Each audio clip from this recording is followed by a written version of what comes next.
So the big question is this: how are real estate investors who don't have a ton of free time, don't have access to off-market deals, and didn't start life on third base, how do we grow a real estate business conservatively to support our families, finally leave the corporate rat race, and build a legacy? That is the question, and this podcast will give you the answers. I'm Ed Matthews, and this is Real Estate Underground. This is the Real Estate Underground podcast show, number 79. Greetings and salutations, Real Estate Undergrounders. This is Ed Matthews again with the Real Estate Underground podcast. Thank you so much for joining us today.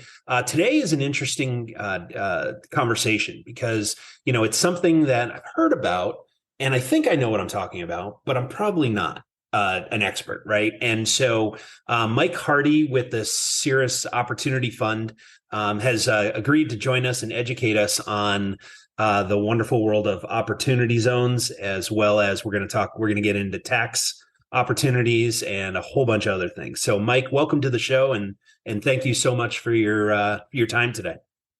Absolutely. Ed, thank you for having me. It's a pleasure to be here. I look forward to our conversation. Yeah, this is going to be fun. All right. So, you and I have been kind of going back and forth for a little while, and I stalked you on your website and LinkedIn and a few other places. So I know who you are, but why don't you explain to the other three people that are listening to this podcast? No, I'm kidding. Who you are and what your story is all about. How'd you get here? Yeah, absolutely. I'm first a husband and a father, married 26 years, and four kids that range from 21, 19, 16, and 14. So it's a circus at our place at all times. Yes, it is.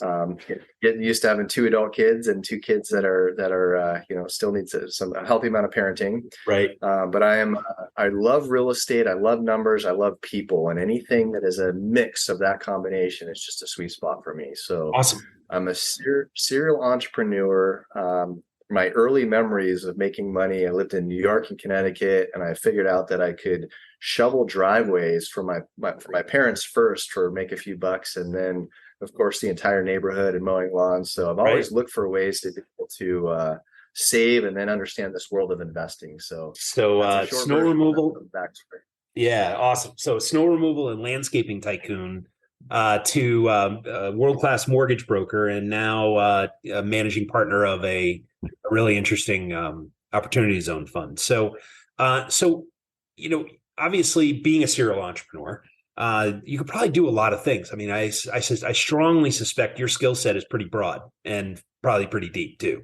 So why pick real estate as the the vehicle that you were going to make your way? I believe that we only live once. And so it's important in my mind, not just to do well financially and to build wealth, but to do it in a way where it is fun and fulfilling and aligns with strengths and passions and interests. And so I think real estate's amazing for a number of reasons, but from a personal fulfillment standpoint, people, numbers, and real estate, and just how that all fits together, and the inefficiencies that exist and the creation of value. Yep. There's just something super fulfilling about seeing something that can be improved upon, whether that is a person or whether that is in real estate. There's just the opportunity to bring life to something. Absolutely. So you're a builder, right? Builder of people and a builder of businesses. I got it. All right. That's awesome. And so, when you started to kind of look at, now I know you were in the mortgage business for quite some time. I think you still are. And now you're in the real estate investing business. You've been doing that for a while. So let's talk about your focus in terms of the Opportunity Zone Fund. What is so attractive? And these are self-serving questions because I want to know. So, what is the Opportunity Zone all about, and why is it so darn attractive? Yes. So the Opportunity Zone is something, I'll tell you the story of how this came about, because it was really serendipitous of how this happened. And I've been I am in the mortgage business. I've been in the mortgage business for 20 years, and a partner with Churchill Mortgage for the California, Nevada marketplace. And but I've been real estate investing and various projects for about 15 years as well. So I find that there's a very nice, neat overlap between the two. The businesses actually complement each other very well rather than a distraction. But I was the chair of a financial advisor network for Azusa Pacific University, local to me. And we were doing some forward-facing education for CPAs, financial advisors, real estate professionals, and on just different creative ways of being able to build wealth. And so we're covering the 1031 exchange, the 721 provision, charitable major trust, DSTs, and then there's this new kid on the block called the Opportunity Zone was out. Right. And so we had experts for every area, but we couldn't find one for the Opportunity Zone. This is I don't know, 4 years ago or so.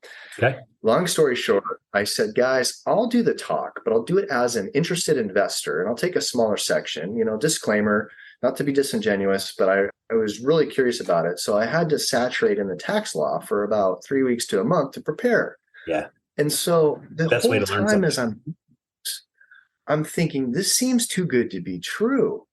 How is it possible that this is allowed? And it makes perfect sense. So I'll kind of give you the broad strokes, but that's how this came to be. It was by accident.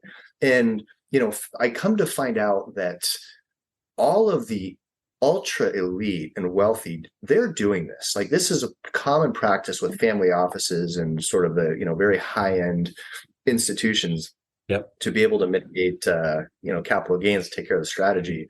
But rarely does it kind of make its way down to Main Street, so to speak. So anyway, that's kind of how all this came about, was just looking and thinking bigger and thinking different and taking the time. So that's the backstory. I thought it was interesting because, and I realized that I can solve my own pain.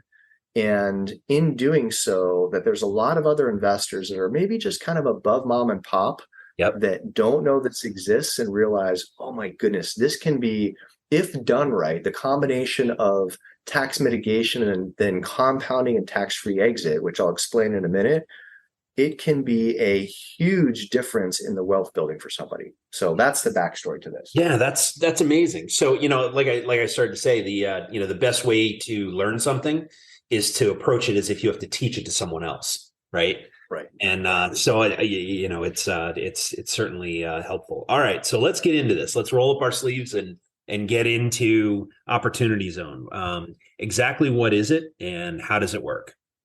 Yep. So this is created as part of the 2017 Tax Act. And it was a designation to create these different areas of the country that are typically the lower income areas, and designate them as, quote, opportunity zones and then create some amazing tax incentives for investing in that area to attract money and capital into areas that typically wouldn't have that level of influx of investment. And so it's brilliant in concept because it gives investors a very significant tax advantage, which I'll talk through in a minute, but it also attracts capital and it brings up, the base and just improves the entire area. So the thinking is the lower 20%, and each state gets to designate where their opportunity zone areas are. So they're able to say and map this out. So on our website, for example, cyrusozfund.com, right on the front page, you can go and see and plug in an address and see if it happens to be in an opportunity zone or if it isn't. And it's shaded, so it's really easy to tell. So, but the tax advantage, so for an investor, I'll walk through like what this means for an investor. And it's an ideal solution for somebody that may have a busted 1031 exchange. But for an investor, if somebody has capital gains, and it doesn't have to be real estate, it can be any capital gains, securities, can be art. I mean, it doesn't matter. Capital gains, they have the ability to move the gain portion of a sale. If it's real estate, let's just say you've got your basis and your gain, but the gain portion can get moved into a qualified opportunity fund. It's called a QOF. And this fund then is able to, which is what we've established, the fund then has to invest in the opportunity zones. But for the investor, when you invest in a QOF, qualified opportunity fund, a couple of advantages happen. Number one, any capital gains tax that would be due is deferred until April of 2027. Okay, so you've got a deferment. The best advantage far and away is that all of the growth that takes place in that fund, as long as it stays in a QOF for a 10-year window, and you can exit each year. There's if you need liquidity, there's options. But as long as it stays invested, all of the growth will then be eligible to exit tax-free, very much like a Roth IRA. Wow. Like mind blowing. And so where is, I mean, there's limits obviously to where there's options to have money grow and compound and exit tax-free. So to be able to have this as an option, to be able to defer for a while, and then all of the growth exit tax-free, when you run the spreadsheet and the numbers on this, it's pretty exciting what that can mean for an investor. Yeah, it can shave years off of what somebody can build. I mean, if you look at our largest liability is our tax liability, if you majority of the time in any area. So to be able to have compounding growth and tax-free exit, amazing. Stay with us. We'll be right back. A motivated seller just filled out your web form. If you call back within 5 minutes, you're nearly 4 times more likely to get that seller appointment. But delay your follow-up by even just 10 minutes? Forget it. You're toast. Ella Vista Connect calls that lead back in 60 seconds, qualifies them, and schedules your meeting. Find out how much slow follow-up is costing you. Free calculator at ellavista.com/underground. Yeah. So, it's interesting because, the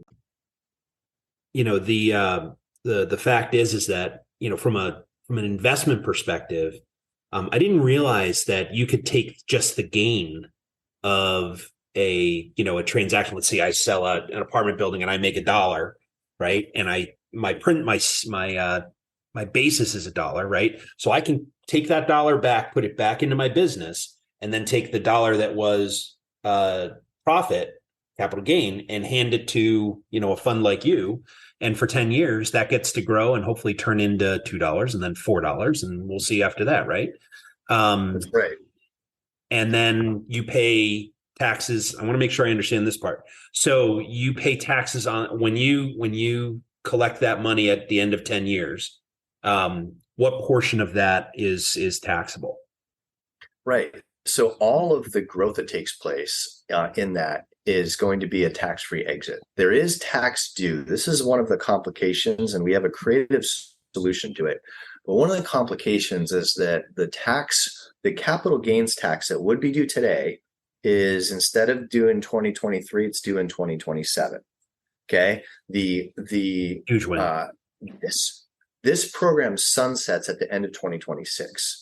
So any investors that want to participate in this, what I think is a once in a lifetime tax strategy, those gains need to get into a qualified opportunity fund before the end of 2026. Then it sunsets. Okay.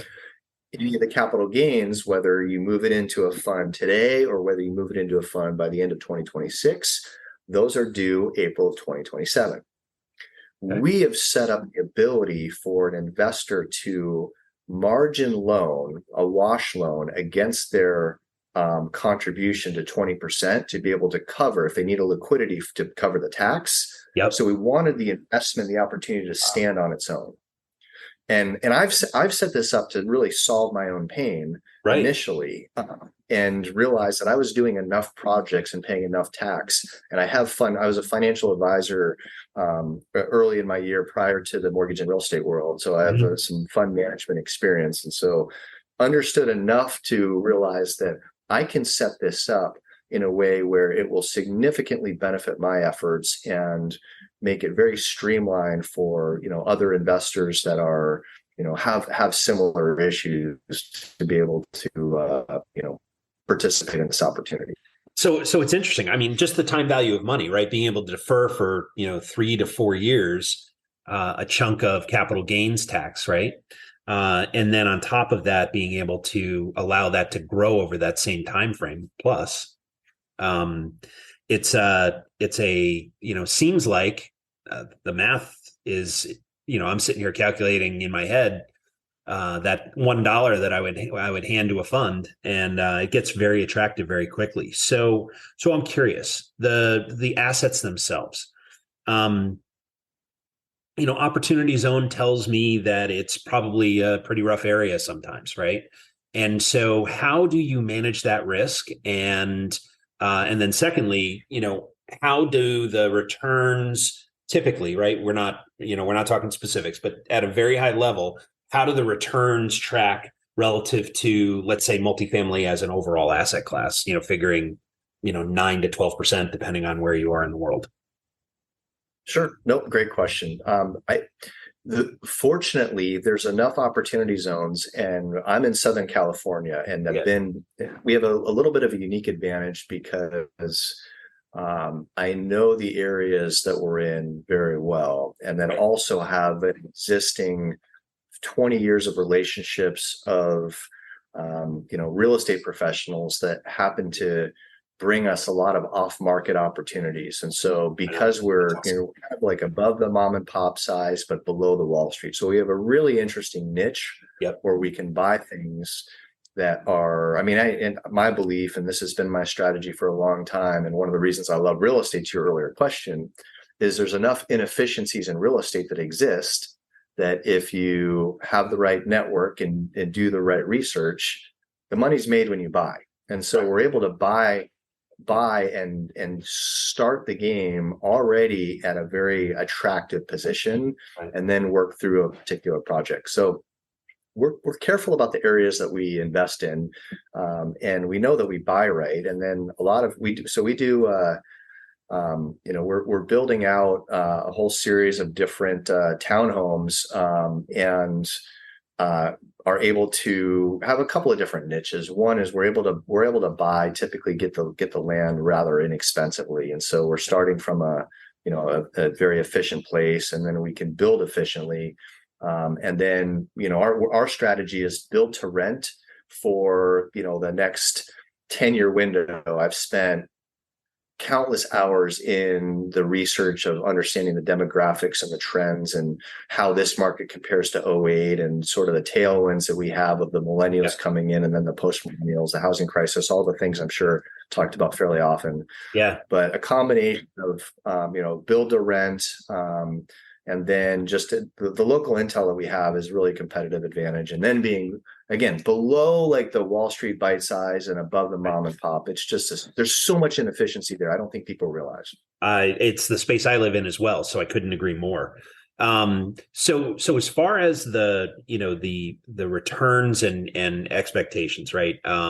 We can wave off of specific numbers if you want, but I'm curious, if multifamily as an asset class, on average, depending on who you talk to, is 12%. Let's pick a number, right? And self-storage is in that 16-17% range, historically, right? So I'm curious, with regard to opportunity zones, because you're buying so well, one of the big challenges, I would imagine, and I'm curious how you manage this, is everybody talks about real estate and location, right? And so, I was down in Nashville last summer, and I saw neighborhood after neighborhood after neighborhood being completely transformed, to the positive, and, absolutely gorgeous townhomes and apartment buildings and duplexes and build to rent type neighborhoods and all that. And it was really impressive, right? So I'm curious, from your perspective, what do you see as the opportunity relative to other asset classes? Is it same? Is it better? Is it less? Is it? Sure. I'll walk you through what our approach is. And we've been running, even with the recent downturn and revaluations, we've been running 13.5% as the historical return from. So, and we were even a bit higher than that prior to the last 2 quarters. So I like the model. I'll walk you through how I think. And this is a $1 million investor with a rule of 72 and 116. So a 11.6% rate of return is going to be money will triple and exit tax free after 10 years. Right. So, and a 15% rate of return, money will quadruple. So $1 million investor, the way that we are set up with our game plan, and this is how I'm looking at it, and I'm a sizable investor in my own fund, is I want my money to somewhere between triple and 4x over a 10-year window and exit tax free. If I like to say I'm a simple guy, like that's the game plan. 10 years, money triples, and if it quadruples, even better. And then with very contained risk, because we're buying right, we find highest and best for some of these smaller projects, and then we're able to do some pretty deep, heavy rehab, fix and flip projects. I've done those for many, many years. And so there's some that will fit the opportunity zone parameters as well. So between the combination of fix and flips and the build to rent and, sort of where we find the inefficiencies in the market, we feel very comfortable that we've got very contained risk for returns that will, be a tripling to even, I'd be ecstatic for quadruple. I don't know. I approach things conservatively, but if you want to know my model, that's where I am. I want it to triple or 4x over 10 years and exit tax free. That is impressive. I'm not going to lie. We're going to talk about this after we hang up on the show. So as far as the way that you approach your business, I'm curious. Obviously you are an accomplished entrepreneur. I'm curious from your perspective, what separates guys like you and, your peers from the folks that are, we were talking about it before we started, right? The folks that were, stop you in the grocery store and say, man, I wish I could be in the business you're in, that I could do what you do for a living. And so I'm curious, what separates you from the people I love to call dreamers?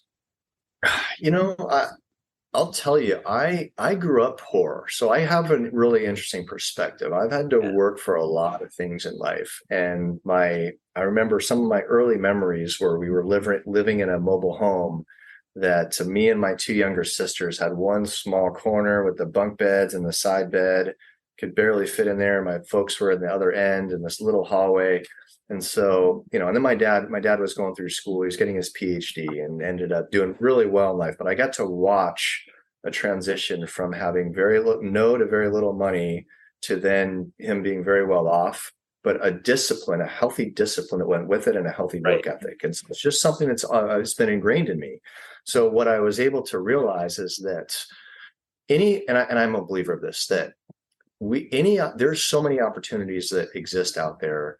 Part of my challenge for a while was trying to do too many things at once and being mediocre at a lot of things. And I learned this, about 15 years ago, fortunately, and then got very, very focused. But I think part of it is some people we kind of live in a microwave mentality where people just expect there to be results. And for me, it's always taken way more work and longer than I had wanted or hoped. Right. But what this is the saying, I don't remember who said this, but it was one of those sayings where, over the first year, usually it's twice as expensive and you get half as far as you thought. But with focus and intention and compounding, when you get to like 5 years, all of a sudden now you've started to turn and scale up. Right. And I don't know that most people have the discipline or have it modeled to them that sometimes you just got to grind for half a decade. And that seems to get lost somewhere along the line. So I don't know.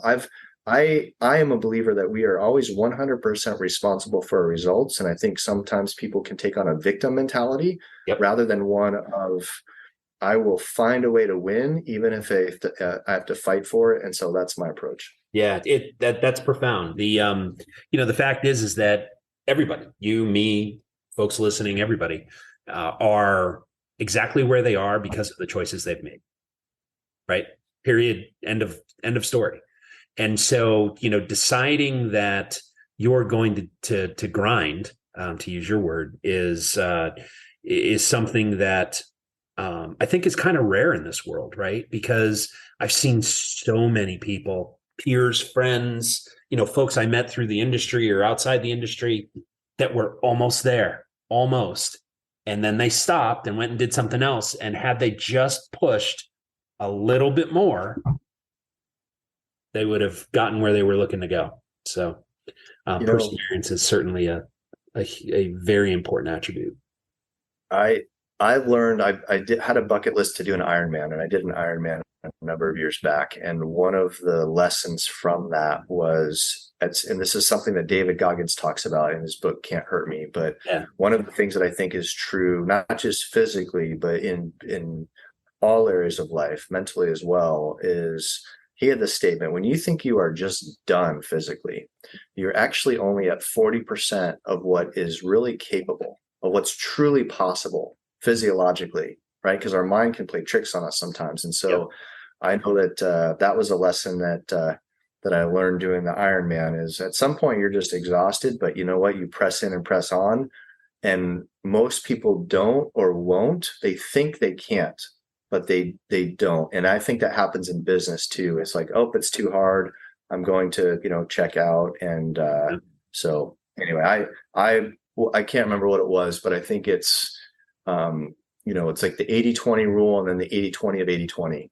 Only there's a cutoff of 80% of the people only go so far. And then there's another group, which is 96% will get to a certain point. And then there's the 0.8, it's called 1%, that will find a way to win no matter what the odds are. And I think, so that's where my attention goes. Oh, that's great. So obviously you've been doing this for a while, and clearly you had an excellent role model in your father. In watching him come from a modest background to working hard and learning and becoming the person that he ultimately was destined to be, and reaching that potential. And, it's pretty rare to have someone in your life like that. But I'm curious, and it might have been your dad that gave you the advice, but I'm curious what was the best advice you ever got, and who gave it to you? Oh, that's a great question. The best advice I ever got, what comes to mind as you say that is that I think one of the secrets in business is it's not just work hard, but it's a combination of a whole series of things. It is what it is times who times how hard you work, but also times how much of your time is spent in an area of strength and genius. And what's fascinating to me is that, we have, you think about it, there's 7.9 billion people on this planet, and every individual, there's a streak of genius in them. There's something unique about them. And I think that when we can take our individual strengths, which we're naturally wired to excel at, that our friends or family would say, this is where Ed just runs circles around people. And you can do that 80% of the day in an area that you love, in an area that's bringing value to the world, and also in an area that will pay you for your efforts. That's the sweet spot. Okay. So that's how it all fits together. Yeah. Oh, that's amazing. And so is that something that you've learned over time, or did somebody put that in your ear, or both? I had an uncle, my uncle, years ago said something along those lines, and it was, it's not just what but a lot of life is who you know. So I never forgot about that. And I've had some really good coaching and mentoring over the years, in addition to listening to my dad, that helped me to get really clear on where my unique strengths were and what was, there's a Les Brown saying I heard one time, which is, everyone is born unique, but most people die as clones. Like, for whatever reason, a lot of times people start to just gravitate toward the mean, as opposed to stand on like their unique genius and identity, whatever that is, because it's uncomfortable a little bit. So, that's one. And then the other thing that comes to mind is that, life can be rough. And I think that for a lot of entrepreneurs, everyone starts with big dreams. But very few people truly like press through, and most end up like, oh, okay, I'll just go get a job, and they quote, settle in life, so to speak. So and, true. and I think life is supposed to be just the opposite of that. But this was the saying. It was most people die at age 25, but they're not buried until age 80. Right. So the dreams die. And so like my thought process, and something like I want to instill in my kids, is life is a great adventure. Yeah. Like it should be endless adventure that should be fulfilling and fun and profitable, and you bring value. Like there's just so much there. And I think so often like people can get jaded too fast. And I'm extra careful to guard against that. Absolutely. I was talking to a friend of mine the other day, and he, super smart, has embraced his highest and best use and ran a software company and grew it to a gigantic size, and then, had the good fortune to sell. And so, and he's a young man, right? He's 53 or 52. And because I'm older than he is. We were talking about the concept of retirement.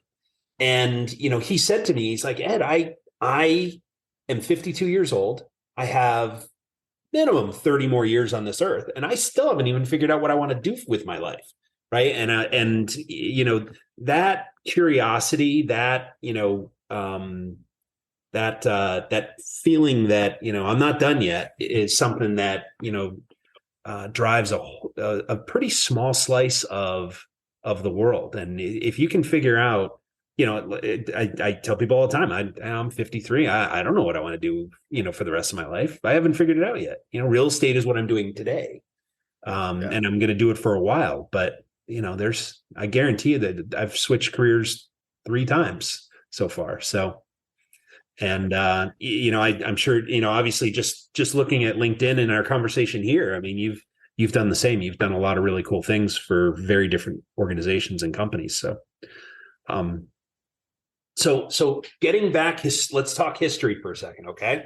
So Sure. If I took a magic wand and I wiped out everything that you've accomplished, right? You can keep your knowledge, you can keep your family, you can keep your network, but the stuff, the money, the bank accounts, the fund, all of that wiped away. What would you do to start over? What would I do to start over? I've actually had this exercise with my kids sometime. If they had to land in a random city with, out any money, how would they get, survive? So, what would I do different? I feel like I can do in 5 years what it took me 15 to 20 to do if I had to do it over. So, and the level of certainty that comes with that is so high that it's just not even a question. Right. So it would immediately be, I've read a fascinating book. I've read it a couple of times now, but it's called Who Not How by Dan Sullivan and Benjamin Hardy. One of my favorites. No relation. Okay. So, a lot of it comes down to this is my belief, is that like one new idea or one new relationship can change the trajectory of your life. And it's like the acres of diamonds thinking. Right. And so again, there's endless opportunity everywhere. So for me, it comes down to who are the people that, number one, will give me the opportunity, and I don't want anything handed to me, but that will give me the opportunity, if I'm answering your question, to be able to have a running start. And I'm like, okay, cool. I know I can run. And how do I help this person win that's giving me the opportunity at the same time? Right. And as part of that opportunity, will that person open their network to me? Because I'm a believer in transfer of trust. Yep. And so for me, it would be very quickly establishing relationships with folks that are at a very high level, that need my wisdom and perspective in exchange for, whatever it is that, they could help me get started with.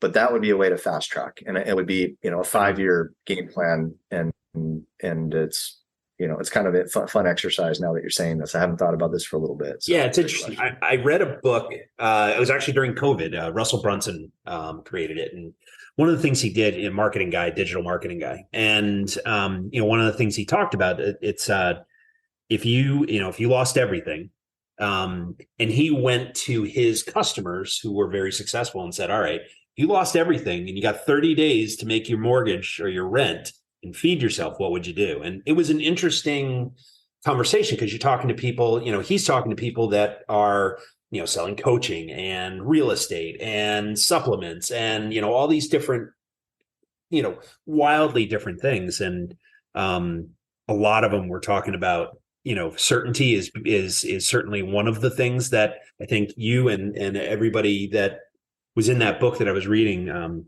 shares. And the other part of it is that, keeping it simple, man. Right. Fortunately you can't unlearn the stuff that you've learned over the last, 15, 20 years. So, you get to bring a much bigger tennis racket to the game, when they ask you to, step back on the court, so to speak.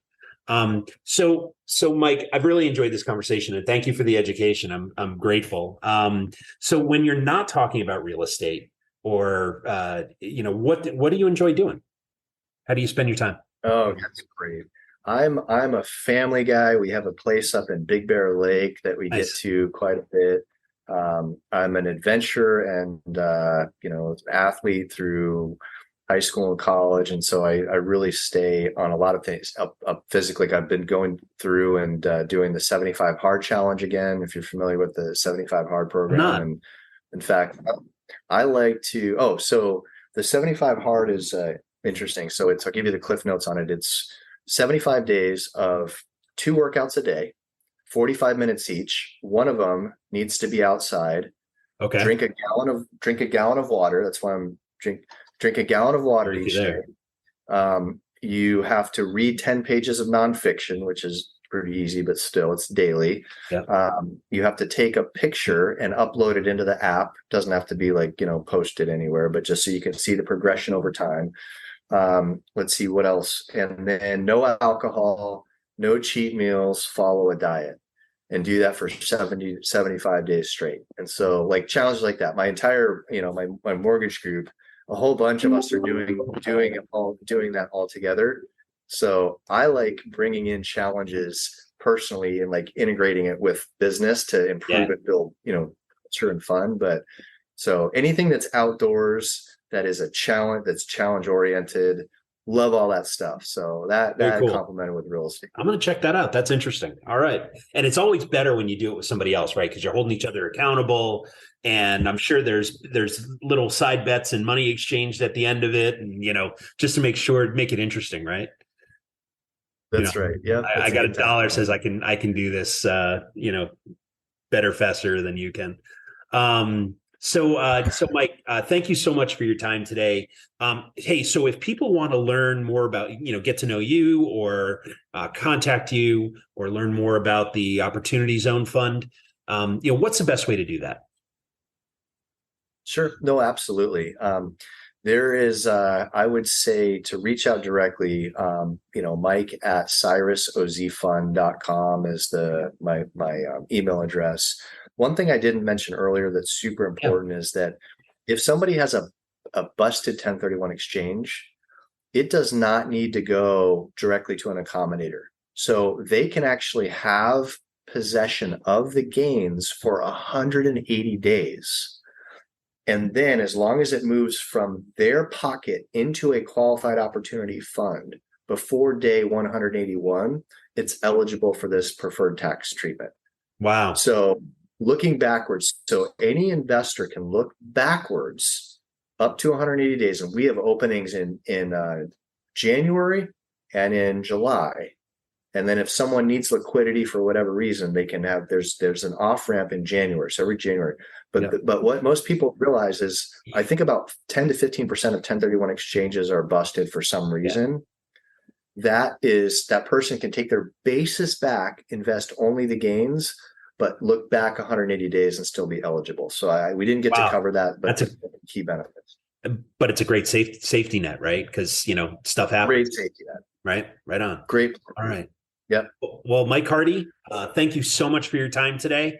Thank you for your wisdom, and I appreciate the lesson in opportunity zone investing because I feel like I'm a little smarter right now than I was 40 minutes ago. So thank you. Awesome. Ed, it's been a pleasure to talk with you and get to know you. Thank you so much. Yeah, thank you.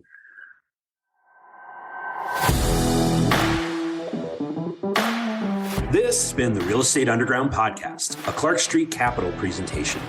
Thanks for joining us. If you're enjoying the show, please remember to subscribe and share it with your friends. If you'd like to learn more about Clark Street Capital and our upcoming projects, please join our investor club at clarkst.com/join. Until next time, happy investing. This has been the Real Estate Underground. Don't forget to subscribe. It helps us grow. Until next time, Undergrounders, remember your real estate journey begins with a simple step forward. Now get to it. Bye for now.